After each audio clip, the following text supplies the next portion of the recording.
रंज में खूगर हुआ इंसान तो मिट जाता है रंज, मुश्किलें मुझ पर पड़ी इतनी क्या सा हो गई। गालिब के द्वारा कहा गया ये शेर दर्द की पराकाष्ठा को लेकर है। जब व्यक्ति अपने खुद के दर्द, व्यक्तिवादी पक्ष में हम ये बात कर रहे हैं, व्यक्तिवादी पक्ष में अगर हम इस शेर का अवलोकन करें तो पता चलता है कि हर व्यक्ति अपने अंदर व्यक्तिगत दर्द इतना छुपाए हुए है जो किसी और को पता नहीं है, उसी व्यक्ति को पता है। इतना छुपाए हुए है कि वो खुद अपने तरीके से जीवन नहीं निर्वाह कर पा रहा है। और इसी प्रकार के दर्द पर गालिब ने कई शेर कहे जो व्यक्ति अपने पर्सनल दर्द को छुपाते हुए एहसास करता है। उस एहसास को लेकर गालिब ने कई शेर कहे हैं, और उनका जो सबसे बेहतरीन शेर मुझे लगता है वो यही शेर था कि रंज में खूंगर हुआ इंसान तो मिट जाता है रंज, मुश्किलें मुझ पर पड़ी इतनी कि आसा हो गई। इस शेर में गालिब दर्द की बात नहीं कर रहे हैं, इस शेर में गालिब बात कर रहे हैं कि उस दर्द से इंसान को फायदे कितने हो जाते हैं। उस व्यक्तिगत दर्द के कारण ही व्यक्ति इस दुनिया में इतना परिपक्व हो जाता है कि उसे छोटे मोटे दर्द से फिर एहसास नहीं होता है। उनका जो पहली लाइन है उसका सीधा सीधा अर्थ यही है कि मुश्किलें मुझ पर पड़ी इतनी कि आसा हो गई। दूसरी लाइन कि दर्द इतना झेल गया आदमी, इतना दर्द झेल गया आदमी, अगर कोई हद से ज़्यादा दर्द झेल गया तो उसके लिए जो मुश्किलें उसके जीवन में आ रही हैं वो मुश्किलें आम बात हो जाती हैं। आम बात, आदमी स्थितप्रज्ञ स्थिति पे आ जाता है। स्थितप्रज्ञ स्थिति ये होती है कि ना तो उसे दर्द से फिर दर्द होता है, ना उसे खुशी से खुशी होती है। वो इन दोनों लोगों से तटस्थ हो जाता है। खुशी और गम, इन दोनों चीज़ों से तटस्थ होकर बीच में खड़ा होकर बात करता है। उसे ना दर्द की वजह से दर्द का एहसास होता है, ना खुशी की वजह से खुशी का एहसास होता है, और दोनों चीज़ों का एहसास एक साथ कर सकता है। अर्थात इतना मजबूत हो जाता है इंसान कि वो कुछ भी कर लेगा, कुछ भी, कोई भी चीज़ उसे रोक नहीं सकती। लोग गालिब के व्यक्तिवादी पक्ष को आगे बढ़ाते हुए उन चर्चा करना चाहते हैं इस बात पे कि गालिब ने व्यक्तियों को लेकर क्या अपील की है।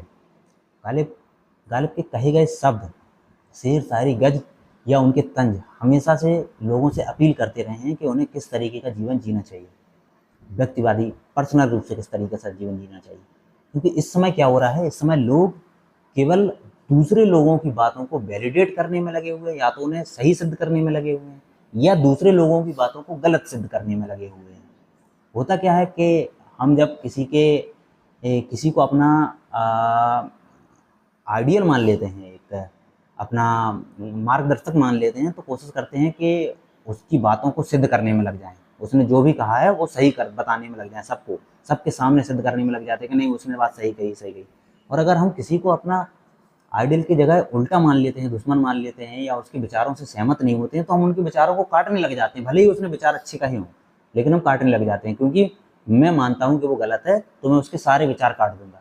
ये दोनों चीज़ें, जो एक्सट्रीम चीज़ें बता रहे हैं ना आपको, कि जिसको आप अपना मानते हैं या जिसको आइडलाइज करते हैं, जिसको अपने गुरु के रूप में देखते हैं, उसकी सारी बातें मानना जरूरी नहीं है। अगर वो गलत बोल रहा है तो उसे गलत कहो, और जिसको आप दुश्मन मानते हैं उसकी सारी बातें काटना गलत नहीं है, सही नहीं है। अगर वो सही बोल रहा है तो उसकी बातों को सही कहो। और गालिब ने हमेशा इस बात को माना है।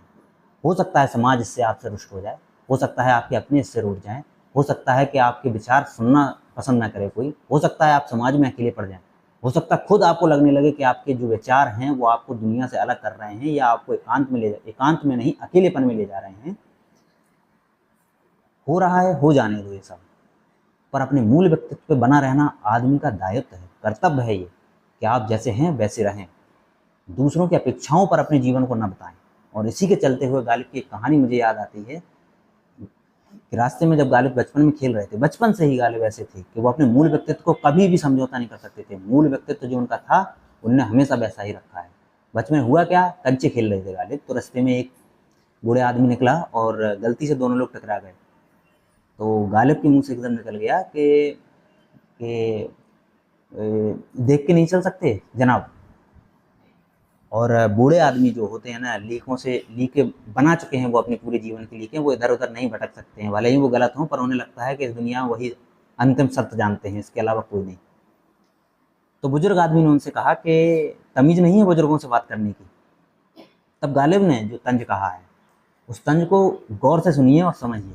गालिब के शब्द जो है ना, था शेर किसी और का, किसी शेर के एसेंस के रूप में उनने ये शब्द उठाए थे, पर उनने जो शब्द अपने शब्दों में कहा है, उनने उस बुजुर्ग आदमी से कहा, जब बुजुर्ग आदमी ने उनसे कहा कि तमीज़ नहीं है बूढ़े आदमी से, बुजुर्ग आदमी से बात करने की, तब गालिब ने पलट के कहा कि मियाँ बूढ़े हो गए हो आप, बुजुर्ग नहीं।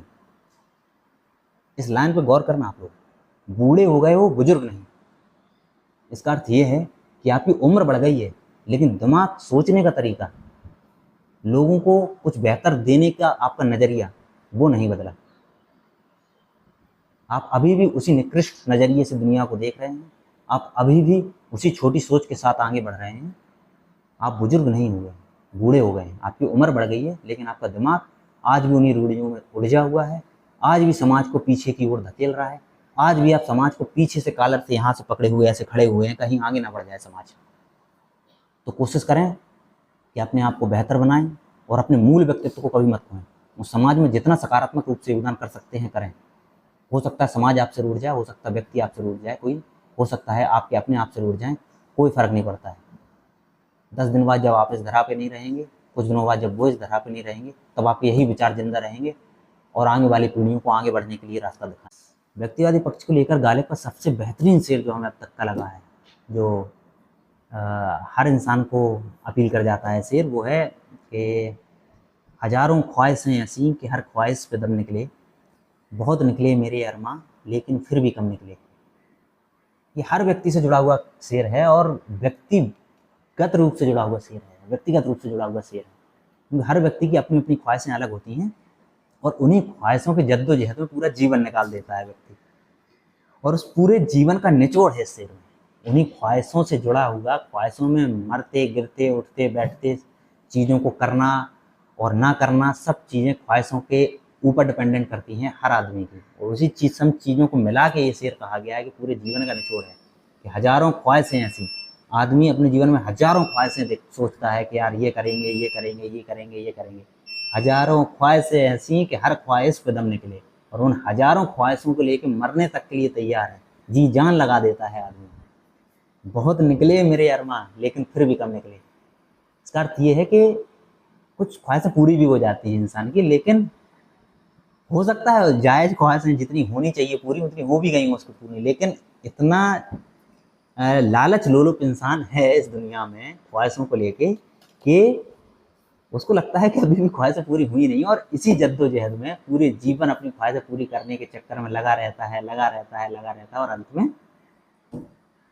इस धरा को छोड़ देता है। और पता चलता है कि जब वो अपने इस धरा को छोड़ के गया तब भी उसकी हज़ारों ख्वाहिशें बाकी पड़ी हुई हैं। इसलिए गालिब का ये शेर मुझे व्यक्तिगत रूप से उनके व्यक्तिवादी पक्ष को लेकर सबसे बेहतरीन शेर लगता है। धन्यवाद।